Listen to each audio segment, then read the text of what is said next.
you all to please settle down. We shall begin sharp at 10 o'clock.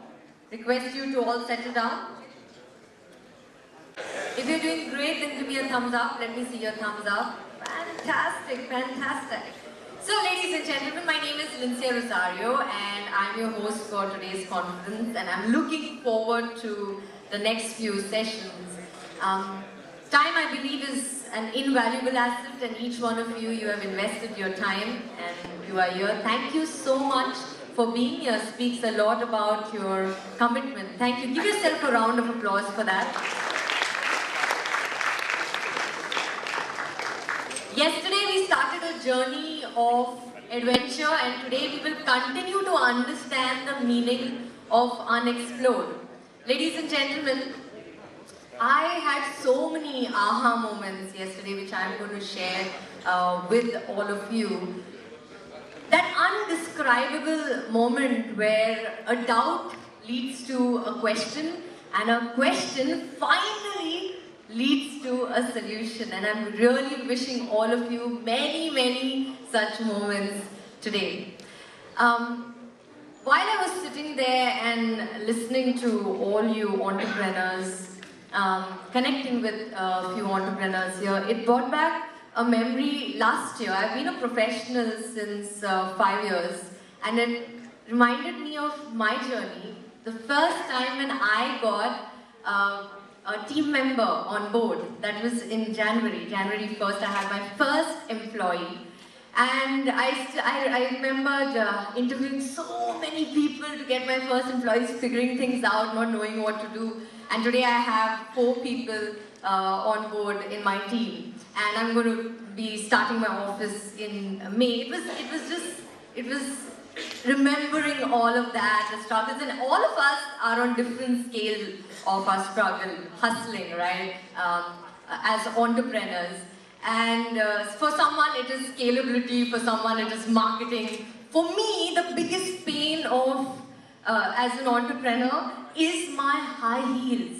Wearing my heels for like 12 to 13, 14 hours shoots and everything. So as I was sitting there was an idea. And I was like, if I go through this pain with my heels, there's so many women out there who go through the same pain, because I have tried all the brands possible in India, trust me on that, and I still don't get that comfort. So that idea was born.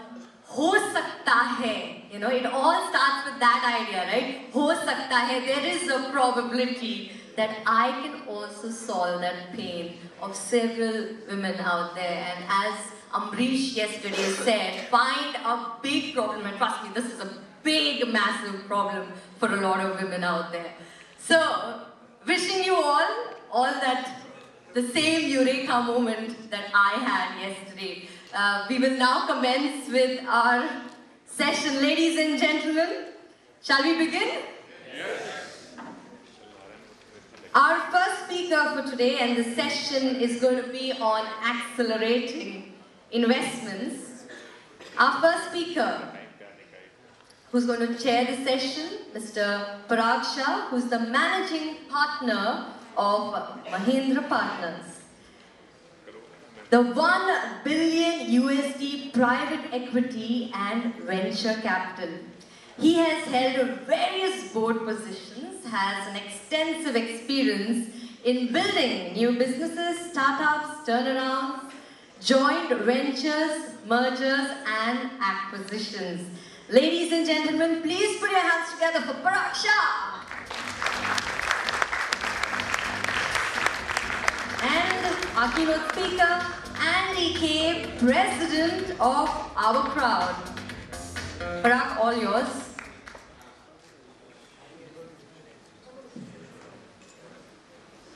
Okay, thank you and good morning. I don't know why they made my introduction. The intro is actually for Andy.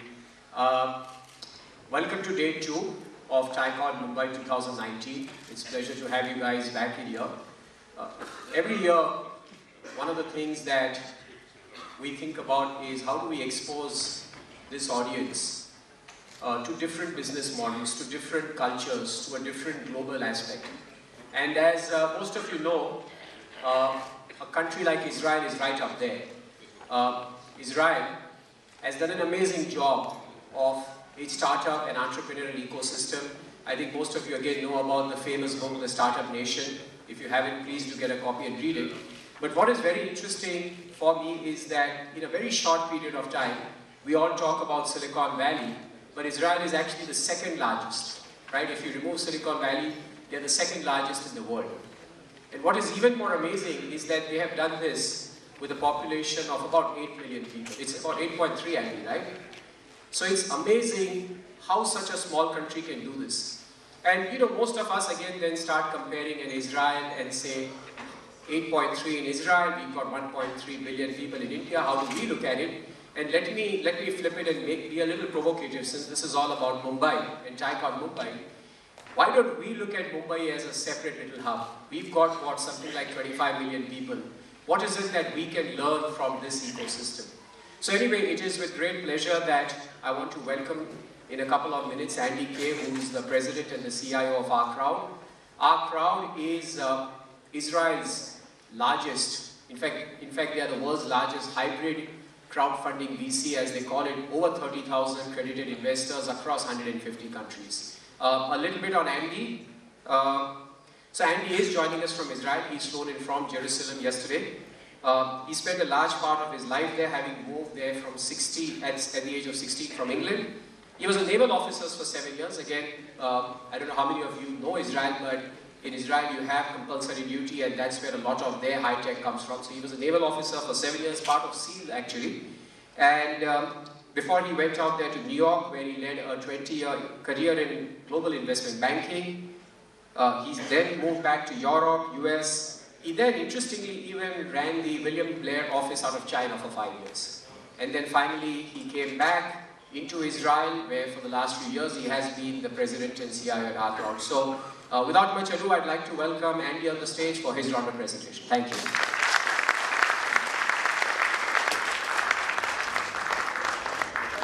Everybody.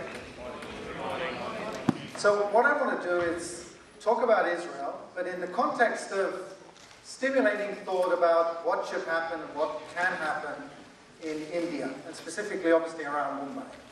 So thank you very much, Shah, for the introduction. Let's talk about global trends, first of all, and why I think high-tech is such an interesting opportunity. So investing in high-tech used to be through the public markets, right? Every company would go public at some stage, and you could invest in the public markets, be it Microsoft, Apple, Oracle, Amazon, and you made a fantastic return. You had access, you heard about these companies, we all knew they were pretty good when they went public, you invested in them, and you could have made sort of 300, 400, 500 times your money. That's changed over the last 5 years. And it's changed in a way that companies today just aren't going public as fast as they used to, if at all.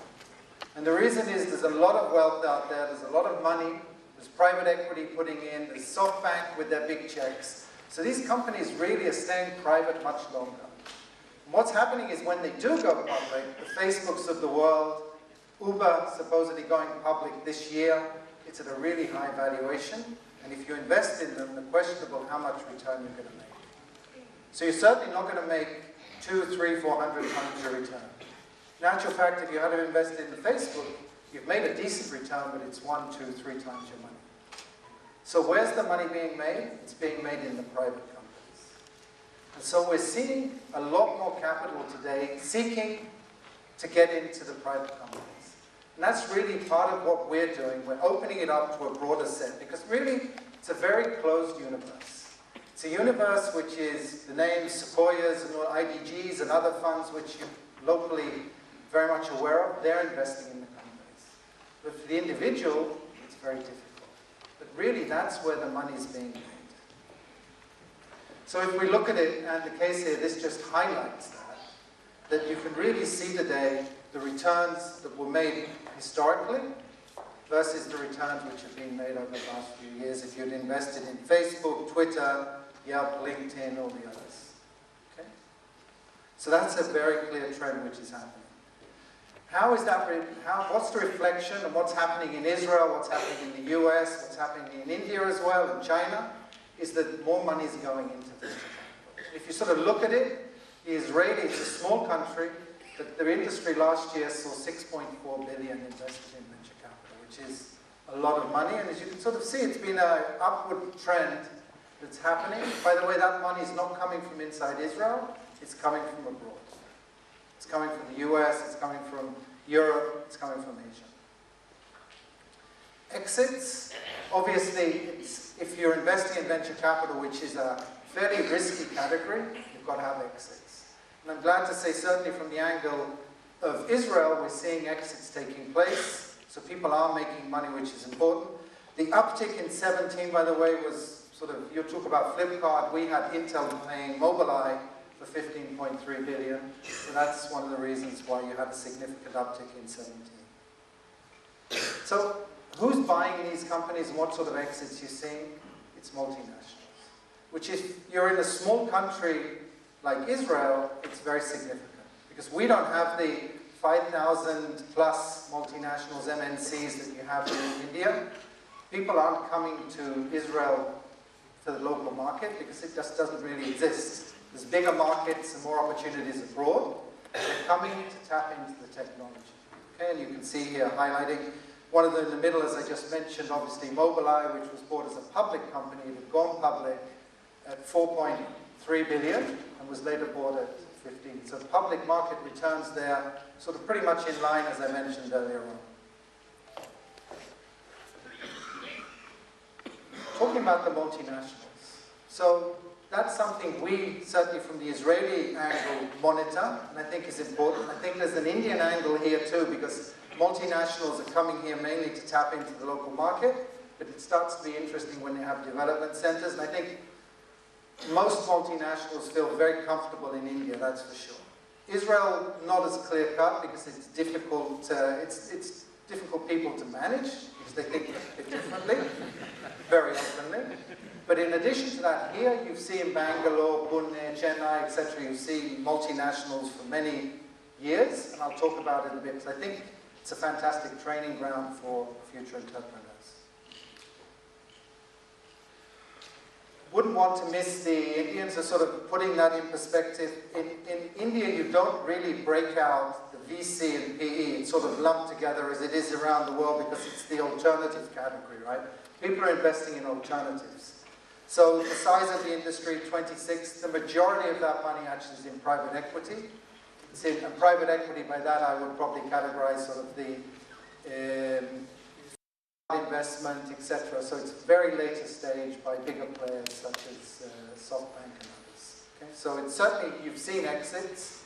It is an industry that's growing, and certainly today in India, I think you'll pass the bootstrapping stage which companies used to get, because there are angels today, and nice representation here of angel networks, so capital is definitely available in India, and there's a lot of incubators and accelerators and funds operating here too, which is very positive. So, if you remember, I was talking about curses and blessings. And I'm talking about it, I want to sort of put it in your face as curses, or I'm not calling them curses in India. Unfortunately, there are more curses than Israel faces. But there's hardships, which I think every hardship is something you can take advantage of and turn to sort of something very positive.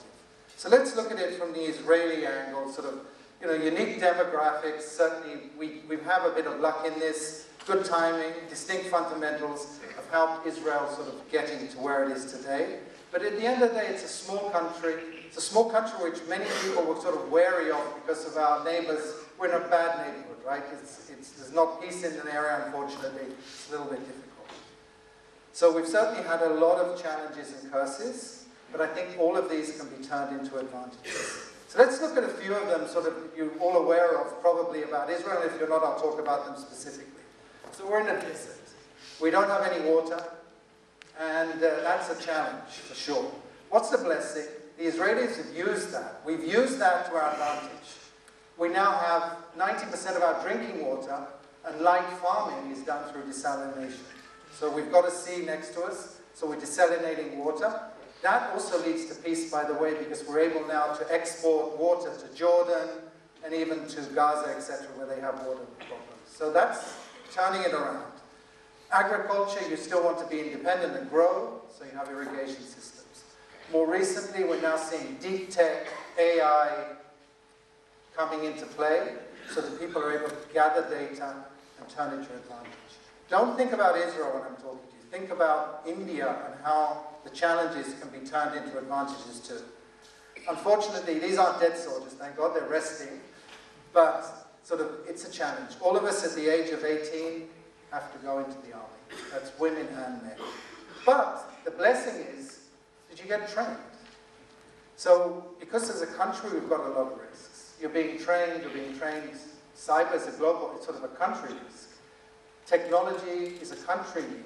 So people at the young age are getting exposed to that, they're getting trained, and turning that to an advantage, right? You leave the army, you've gained a lot of knowledge, there's no IP constraints on you, you can do whatever you want after that. A curse, we don't have a market. Israel does not have a local market. You do, we don't. So what does it mean? From day one, you're pretty much looking towards the rest of the globe. Where do I sell? US is a natural ally, Europe is close by. Certainly over the last 5 to 10 years, Asia has become part of it, and I'm glad to see India in the mix. So when you don't have a market, what do? You make alliances.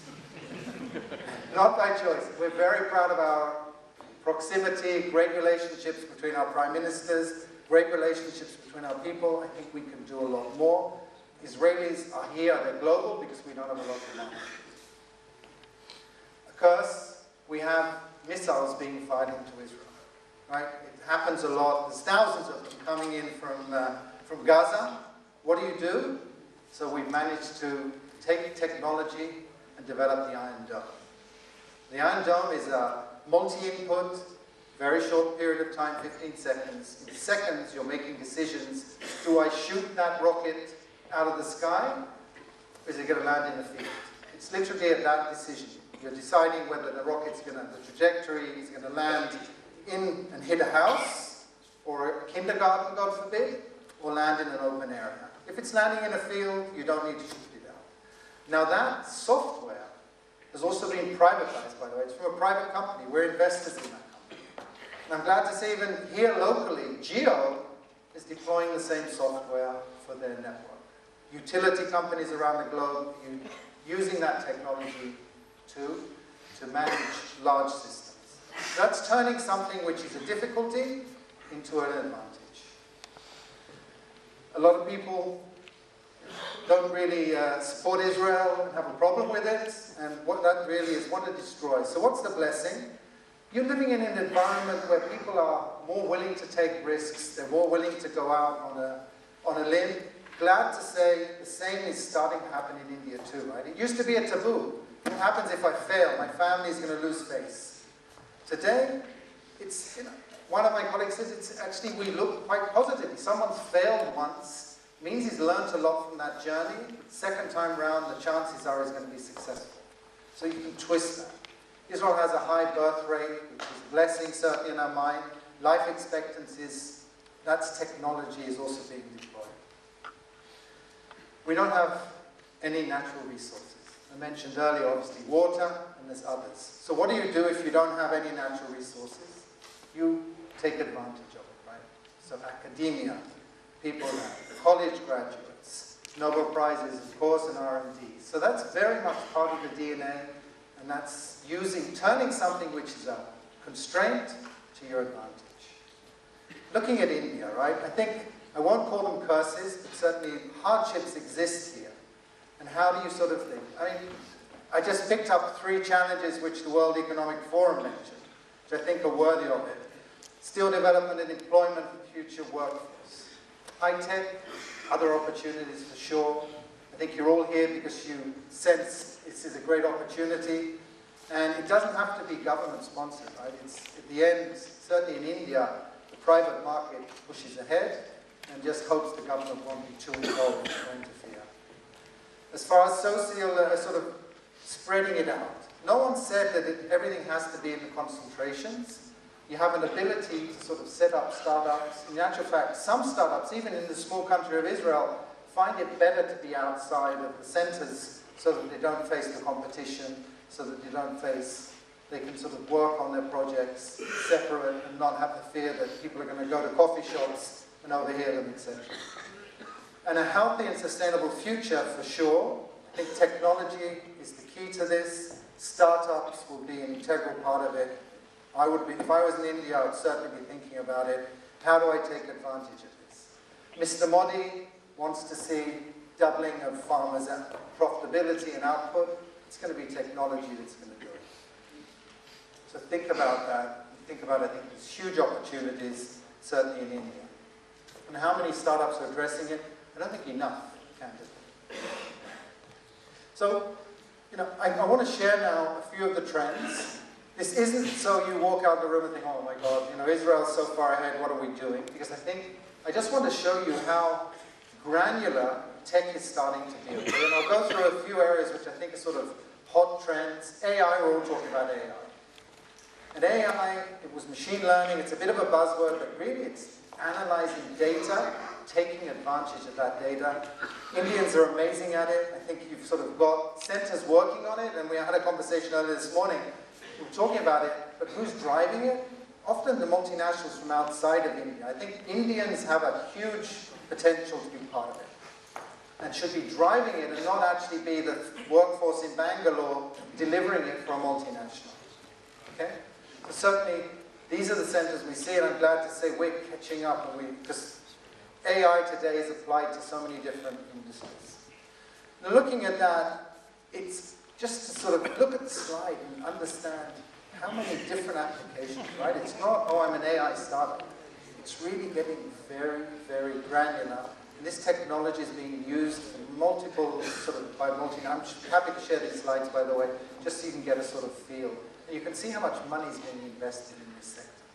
Because everyone says, this is what I need. This is really how I'm going to take advantage of all these masses of data that I have. Digital healthcare. Relating back to quality of life, it's really being broken up into so many different subsectors today that it's mind-boggling. And so it's not, again, sort of look at the slide, absorb it. As I said, I'm happy to share it with you and send them to you. AgTech, very relevant. These are two specifically very relevant, or three of them, in fact, to India. And again, let's sort of understand how and where technology is being applied in those different subsectors. Autonomous vehicles. There's about 500 to 600 startups. And this is something also food for thought. Because Mobileye has been around for 19 years. It's a long cycle. It takes about 5 years to get designed into cars. And that's at the high-end cars, and a few more years after that until you start floating down. And there's 500 to 600 startups. But the one, beyond Mobileye, there were probably about 10, 15, 20 startups 5 years ago. In a very short period of time, Israel has sort of managed to build an ecosystem, which not only that, you sort of can't build an ecosystem without global companies recognizing it. And today you're starting to see the multinationals come because they want to tap into it. Could India have done it? For sure. Okay? And don't forget, coming back to my previous thing, it's not that we have fleets of autonomous cars driving around Israel. In fact, someone said yesterday, how many autonomous cars do you have in Israel? I don't think we have many. I think Mobileye has their systems and they're practicing or working on them in Israel, fully autonomous, but it's not that we have this huge network. But we have the technology that is recognized by the global MNCs that are coming to tap into it and now setting up development centers in Israel itself. Another one is obviously sort of fintech. It's an area where a lot of changes. I think here India is, for a local market, doing a lot. And there's a lot of opportunities here. And here certainly is an area where actually I see potential, if anything, for cooperation. As we sort of see some elements of tech maybe which could definitely be deployed here. And beyond that, Industry 4.0, right? That is something which certainly exists in India. It's something which we're starting to see more and more technology coming as factories want to be more efficient. Sensitive area, right? Because while I think it has to happen, it also means that probably the factory isn't efficient and I have to now start shifting HR workforces to do other things. But certainly, I think today everyone's understanding that data, analytics, etc., will lead to a much more innovative sort of industrial factories and companies. Food tech is another area we're seeing a lot of things happening around food. It's not only feeding the globe, which is becoming quite an issue. It's seeing how I deploy technologies to make different health, nutrition, substrates, etc., packaging. There's multiple angles around it, and all really exciting. And we're seeing a lot of sort of starting to happen there too. And last sort of, but least, even travel, right? MakeMyTrip.com, one of the early Indian leaders, but it's going now into a lot more different substrates. There's lots of opportunities there. And here is a captive local market too, right? We're investing in a company which is out of Hong Kong serving the Chinese market. Indians also very sort of avid travelers and seen around the globe. So I think there's a huge opportunity in this sector too. So a few obviously questions, right? Why aren't first of all, are Indian entrepreneurs drilling down to this resolution? I don't think so. Not to the higher level. Maybe you don't, and I don't think you need to as necessarily, but it's not happening. I'm very hopeful that it will. And is the size of the local market maybe distracting? And I've been coming here for many years, I've seen it, there is a huge market. No one's sort of gone wrong by sort of developing an app, going into the consumer market, but I think there's a lot more opportunities beyond that. So there it's a distraction, right? We don't have that distraction because we don't have a local market. You do. And if I sort of looked at all the, when I looked at all the top startups before this, I was going to put the list. Food delivery, some are in payments, of course, a little bit in sort of fintech, but mainly very much consumer oriented. And I think there's a B2B opportunity where the technology can be applied. And is there a market, so I'll just go back, is there a market for deep tech? I think so.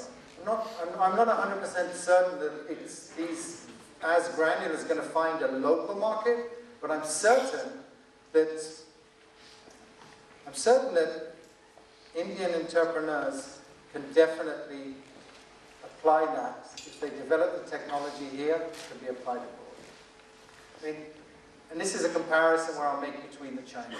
The Chinese are doing, the question is where they're getting the innovation from, but that's a separate question. What they're doing with it, they're taking it abroad. They can't take it abroad as much because they don't have the language skills.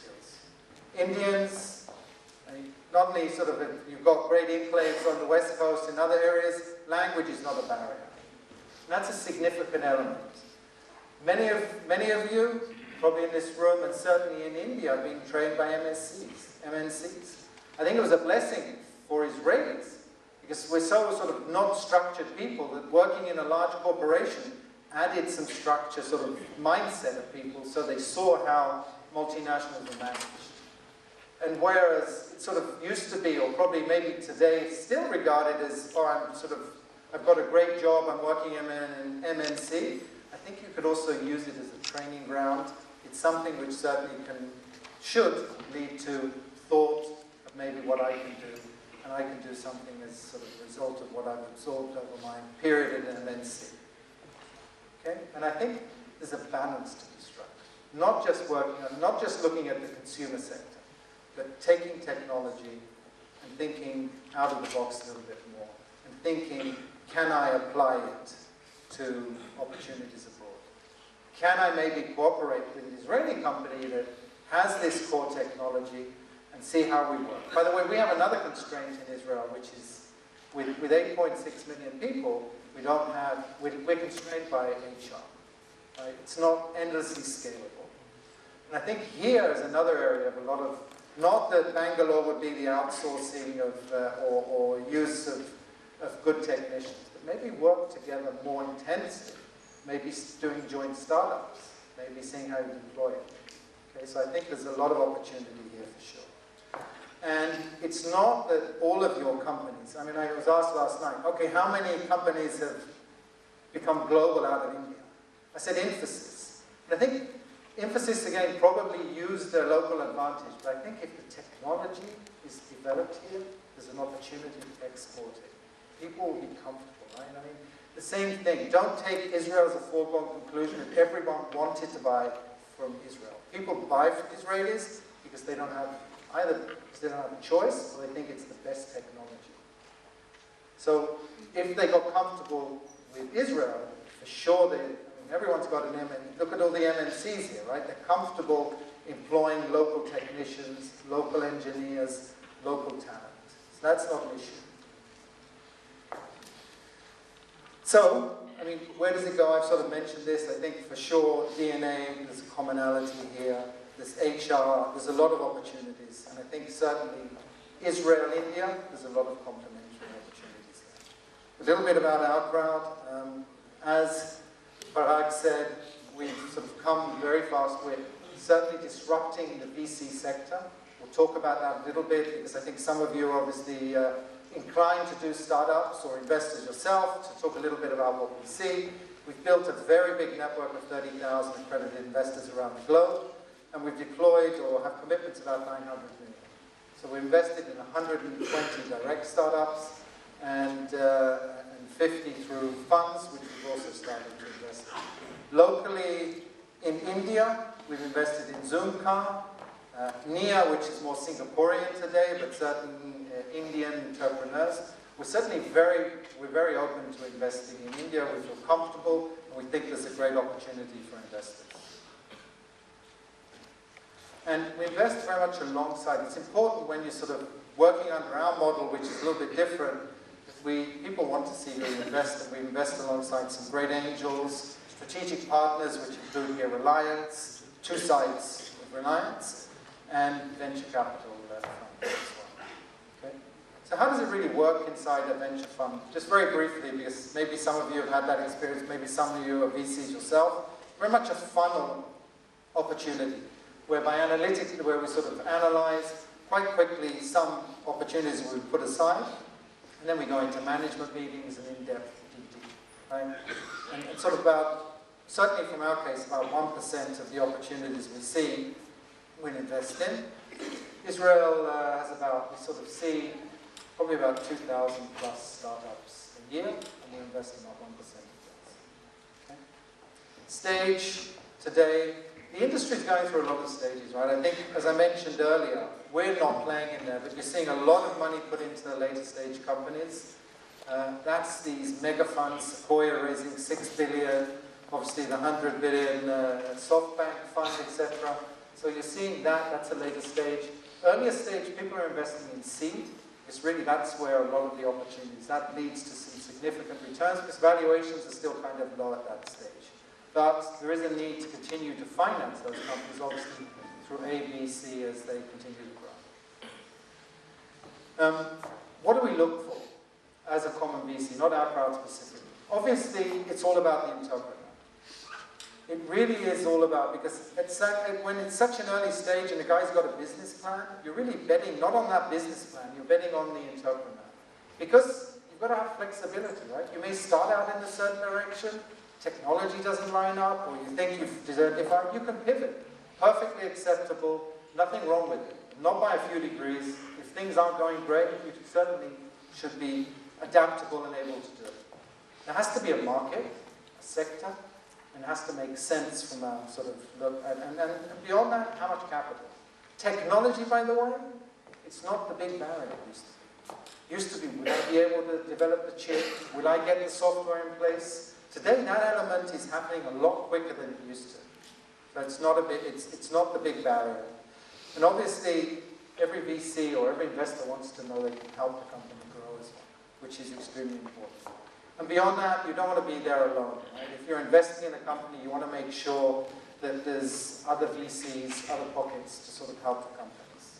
And of course, there's a potential exit beyond that. So I sort of want to show some videos here. Some of them, I think, sort of I've lined up a little bit more so they are in line with the local market here.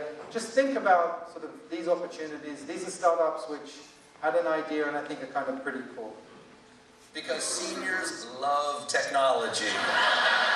The new LEQ will help the elderly text, FaceTime, and do other online activities as shown in their promotional video. LEQ reminds me to take my meds, arranges rides for me.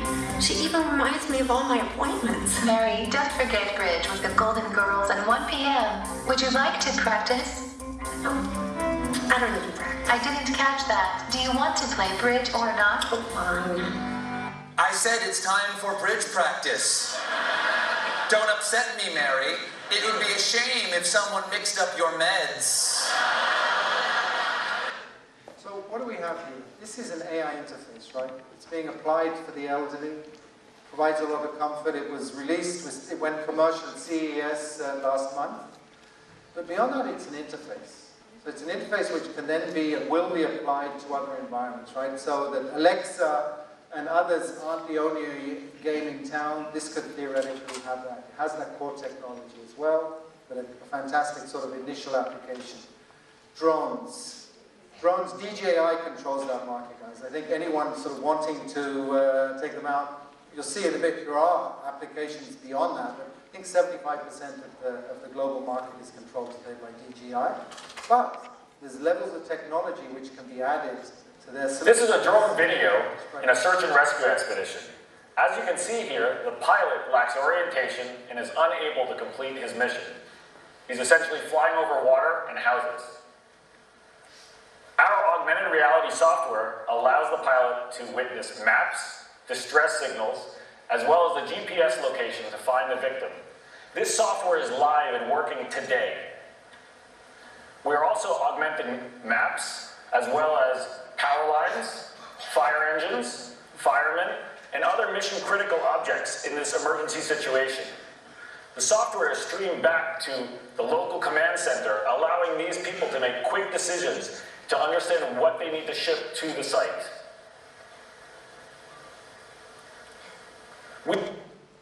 Skip on because of time. But what they've done here, as you saw, is an additional layer on top of something which exists. So you don't accept it as this is the solution. There's lots of applications, there's lots of technologies which can be added even to existing products. This one's sort of elderly or people disabled. And again, I think this is sort of very touching when you see this. This gentleman, by the way, he was also the developer of Rewalk, which is the exoskeleton. So sort of, it wasn't relevant for him, unfortunately, because he's a quadriplegic, but certainly someone who has use of their arms, as you will see, sort of can use Rewalk, and this is for those that aren't. Is Dr. Amit Goffer, a TiEcon graduate and entrepreneur.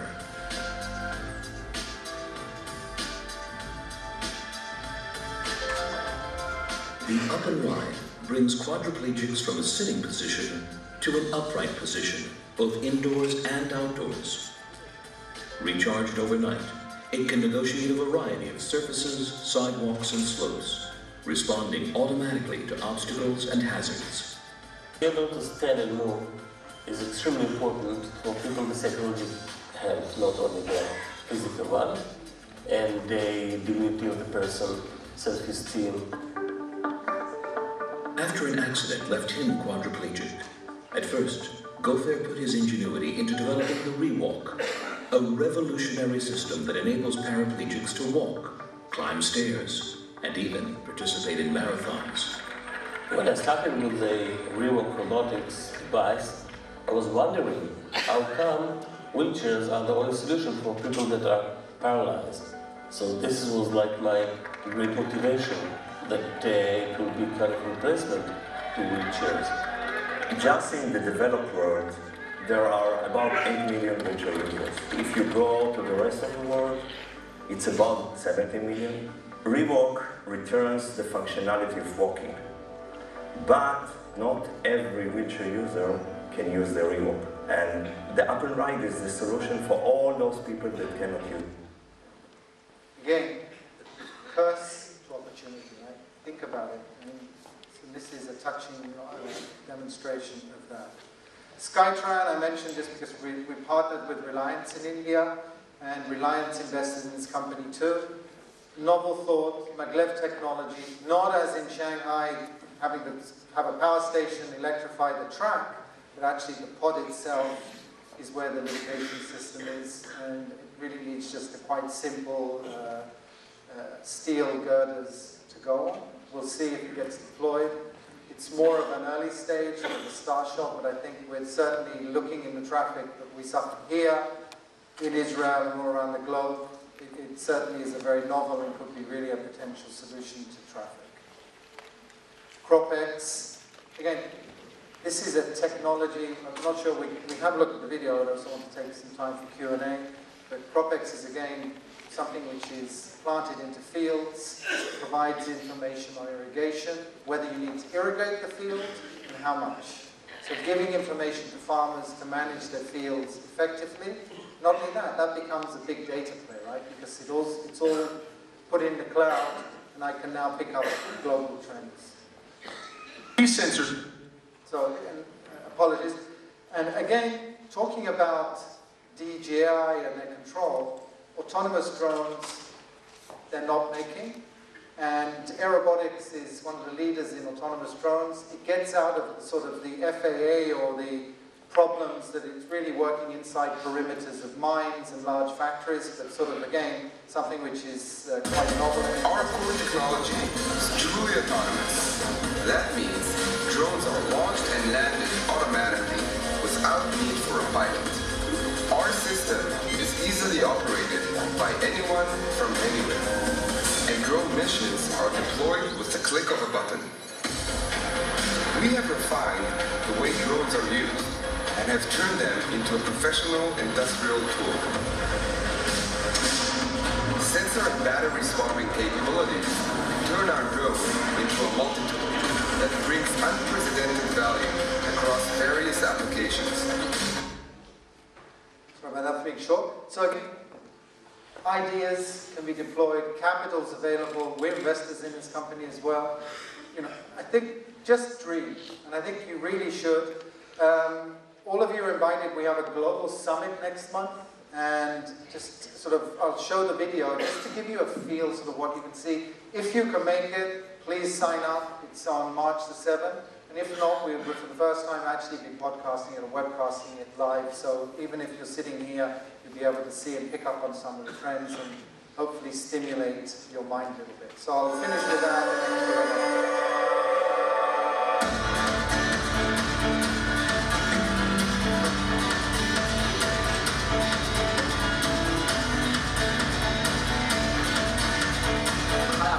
I'm from Hong Kong.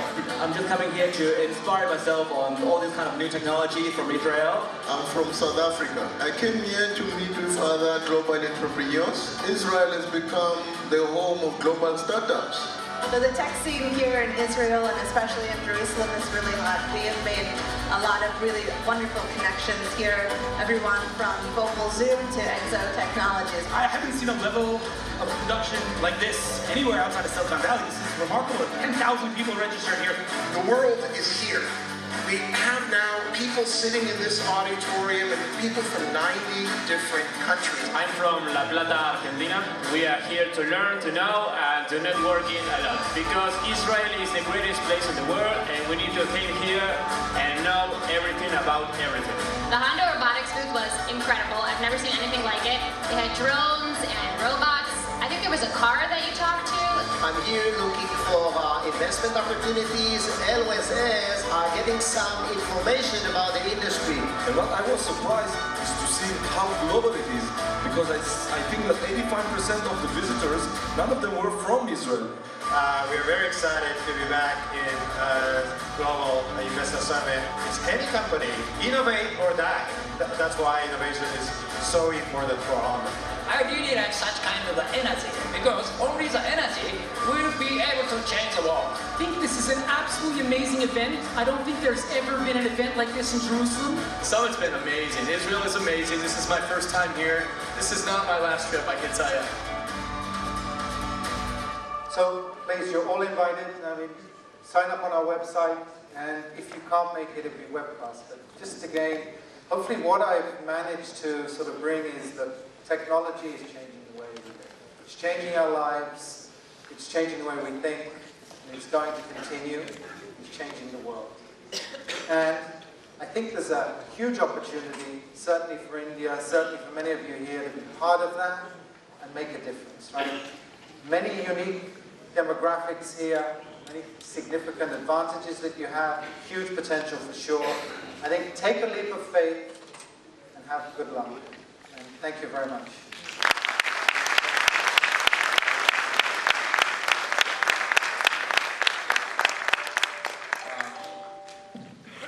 Thank you, Andy. I know we have time for 1 or 2 Q&As, and since I'm holding the mic, Andy, I'll take the first one. By the way, just a very interesting observation. I've myself been to Israel about 5 or 6 times now, and the one thing I'll tell you about the entrepreneurs here, which I'm beginning to see the zing here in Indian entrepreneurs too, is they are very focused and very unapologetic about their value proposition. They are very targeted. In fact, the joke in Israel is that while there is a beautiful camaraderie between the two countries, there is always this thing where an Indian investor is sitting in Israel, and the entrepreneur there, after the first 2 minutes, knows whether this person is going to invest or not. In very typical fashion, we will be like, we'll come back to you. And they're out of the door. They don't waste their time at all. But Andy, let me flip it around the other side. And as you know, this ecosystem has a lot of investors here too, mainly Indian investors. What is the advice you have for investors sitting in this room as they look at investing in? What is the kind of resilience they need to show? Because that's one problem I hear from many startups, that the investors here, they want to see the ROI very quickly, they want to see who's the next fundraiser. Do you have any advice for the investor community here? So I'll turn it around a little bit. The obvious is, well, let's invest in something which is local consumer play. We've got this huge market, local captive market. And I think if I was managing my portfolio, that would probably sort of take up some of my focus. What I am saying to you is, take a percentage of your investments and think beyond that. Think outside of the box a little bit. Think outside of India. How do we sort of create something? How would we create something locally which has potential to go abroad beyond that? Okay? And it's not a fantastic app for taxis. It's not a food delivery. It's not a Paytm. Great companies, all of them, but it's something which has a global potential, right? And I think that is sort of, probably going to ask about China. That's a sort of a comparison to think. The Chinese totally focused on the local market, language barriers sort of outside of that, the exception or the emphasis being obviously ZTE and Huawei, but again, sort of with government funding. So I think there is room, certainly for Indian startups to start breaking in and doing more abroad.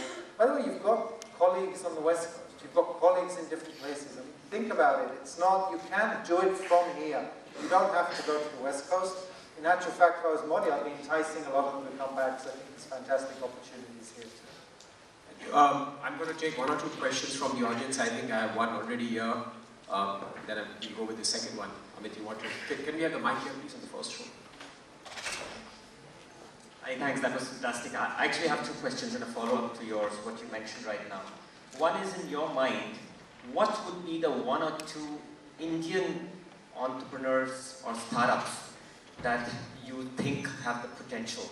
And second, related to that is, where would you put your money in India? So, putting aside my sort of comments, obviously the local place, and its efficiencies, right? I'm very much coming from the angle of, first of all, deep tech. I think deep tech is where the opportunity lies, it's where the differentiation can take place. Yeah, look, many countries didn't go wrong by looking and saying, you know what, look what Uber did in the States, look at Twitter, etc. Germany with Rocket, etc. So there's been lots of those taking place, but I don't see anything sort of, that's an operational challenge.